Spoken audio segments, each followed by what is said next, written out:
चौबे और आप देखना शुरू कर चुके हैं पब्लिक जंक्शन। अभी हम बिहार के पूर्वी चंपारण जिले के गोविंदगंज में हैं और गोविंदगंज के जदयू के जिला प्रवक्ता अब हमारे साथ मौजूद हैं, जन्ने पटेल जी।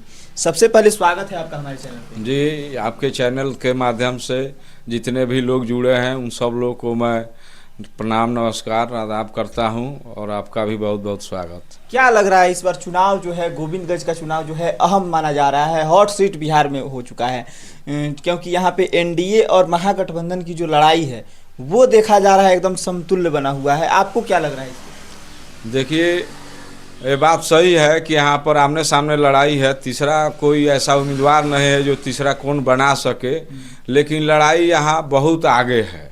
एनडीए गठबंधन यहाँ पर 50,000 से ज़्यादा वोटों से जीतेगा, चूँकि यहाँ लड़ाई नहीं है, लड़ाई एक तरफा माहौल है और एनडीए गठबंधन के पक्ष में सभी जाति धर्म मजहब के लोग मूड बनाए हुए हैं कि जिस सरकार में हम लोग को शांति है, सुरक्षा है, विकास है, उस सरकार को फिर से हम लोग को नीतीश जी के नेतृत्व में बिहार में एनडीए की मजबूत सरकार बनाना है और डबल इंजन की सरकार बनाना है, ताकि केंद्र में भी नरेंद्र मोदी जी की सरकार है और बिहार में जब नीतीश जी की सरकार पुनः बनेगी तो विकास की रफ्तार दोगुना होगी।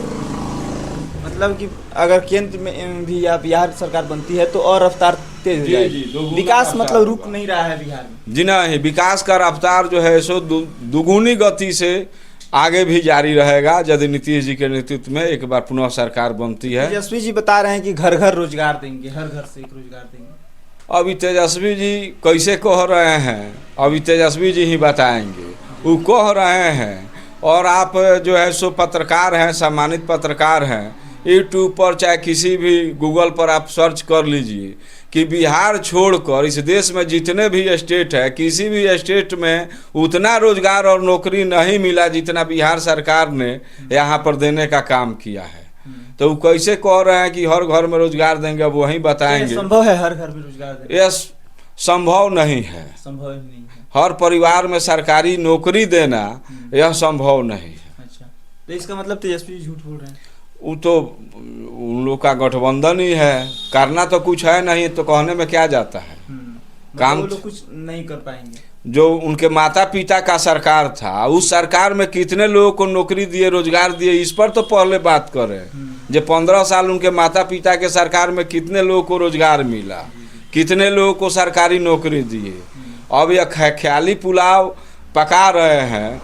एक गठबंधन में तो उन लोग का सीट बंटवारा सही से हो ही नहीं रहा है, गठबंधन उनसे संभल नहीं रहा है, उनसे बिहार क्या संभलेगा।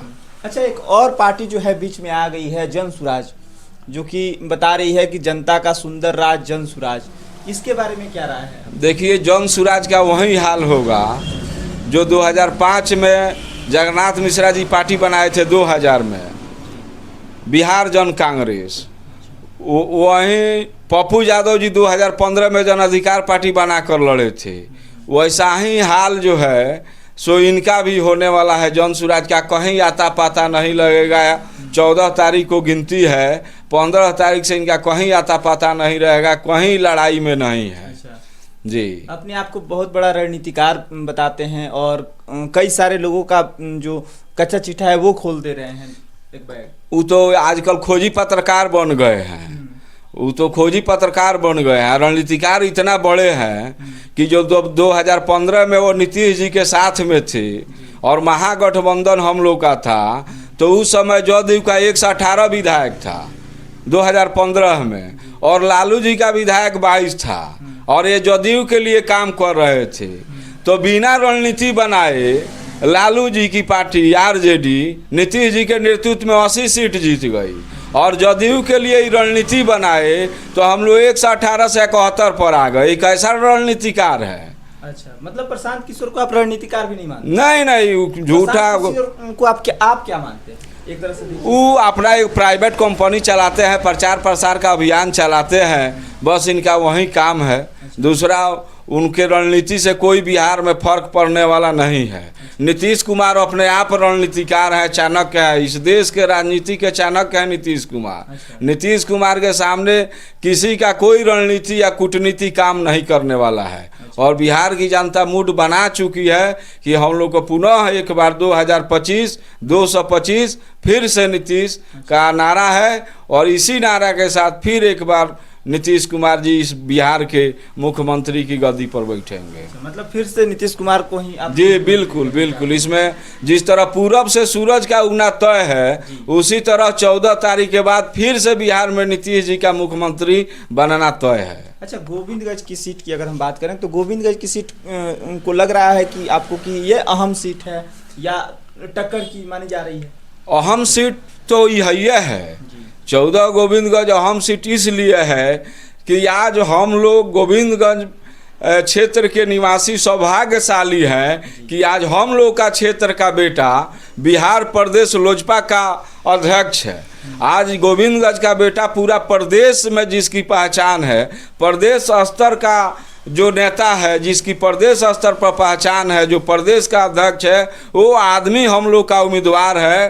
तो हम लोग का कर्तव्य बनता है कि इस आदमी को रिकॉर्ड मतों से जिताए, ताकि यह आदमी नीतीश कैबिनेट में अच्छे पद को सुभूषित करे।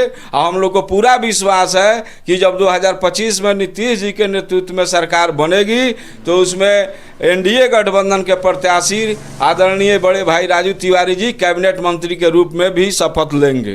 अच्छा, मतलब आपको लग रहा है कि कहीं ना कहीं अगर ये जीत के जाते हैं तो मंत्री पद इनको दिया जाएगा? बिल्कुल निश्चित है, इसमें कहीं से कोई दो मत का बात नहीं है। और ये हम लोग को गर्व का बात है कि जोगिंदर पांडे जी के बाद गोविंदगंज में किसी को मंत्री बनने का मौका मिलेगा तो उस व्यक्ति का नाम राजू तिवारी है। अच्छा, कल इनका नॉमिनेशन था राजू तिवारी जी का, और काफ़ी देखने को मिला है, काफ़ी भीड़ था, आप ही लोग आए थे। क्या कुछ समीक्षा आपने किया है? आपको क्या लग रहा है नॉमिनेशन के बाद? देखिए, आप भी जानते हैं कि जब बड़े नेता आते हैं तो 2 दिन 4 दिन पहले से माइकिंग कराई जाती है, उसका लाउड स्पीकर से प्रचार प्रसार होता है। लेकिन राजू तिवारी जी का पहले नॉमिनेशन का कार्यक्रम 17 को था और वो नॉमिनेशन अचानक रोक दिया गया। 18 तारीख को कल किया गया पहाड़पुर में जो जन आशीर्वाद सभा था जिसमें चिराग पासवान जी आए थे। तो कहने का मतलब है कि बिना पूर्व तैयारी के, बिना प्रचार प्रसार माइकिंग के उतना विशाल जनसभा का आयोजन हुआ, उतने बड़े तादाद में लोग चिराग पासवान जी को सुनने आए। यह तो अपने आप में साबित करता है कि गोविंदगंज की जनता स्वतः मूड बना चुकी है कि इस बार राजू तिवारी को जिताना है। मतलब गोविंदगंज की जनता मूड बना चुकी है? बिल्कुल बिल्कुल, इसमें कहीं से कोई दो राय नहीं है। तो आप सुन रहे थे जन्नय पटेल जी को, जो कि यहाँ के सरपंच भी हैं मऊराहा पंचायत के, साथ ही साथ जिला प्रवक्ता भी हैं। तब तक के लिए बने रहिए, आगे की अपडेट भी लगातार आपको देते रहेंगे। तब तक के लिए धन्यवाद। मैं प्रिंस चौबे और आप देख रहे हैं पब्लिक जंक्शन।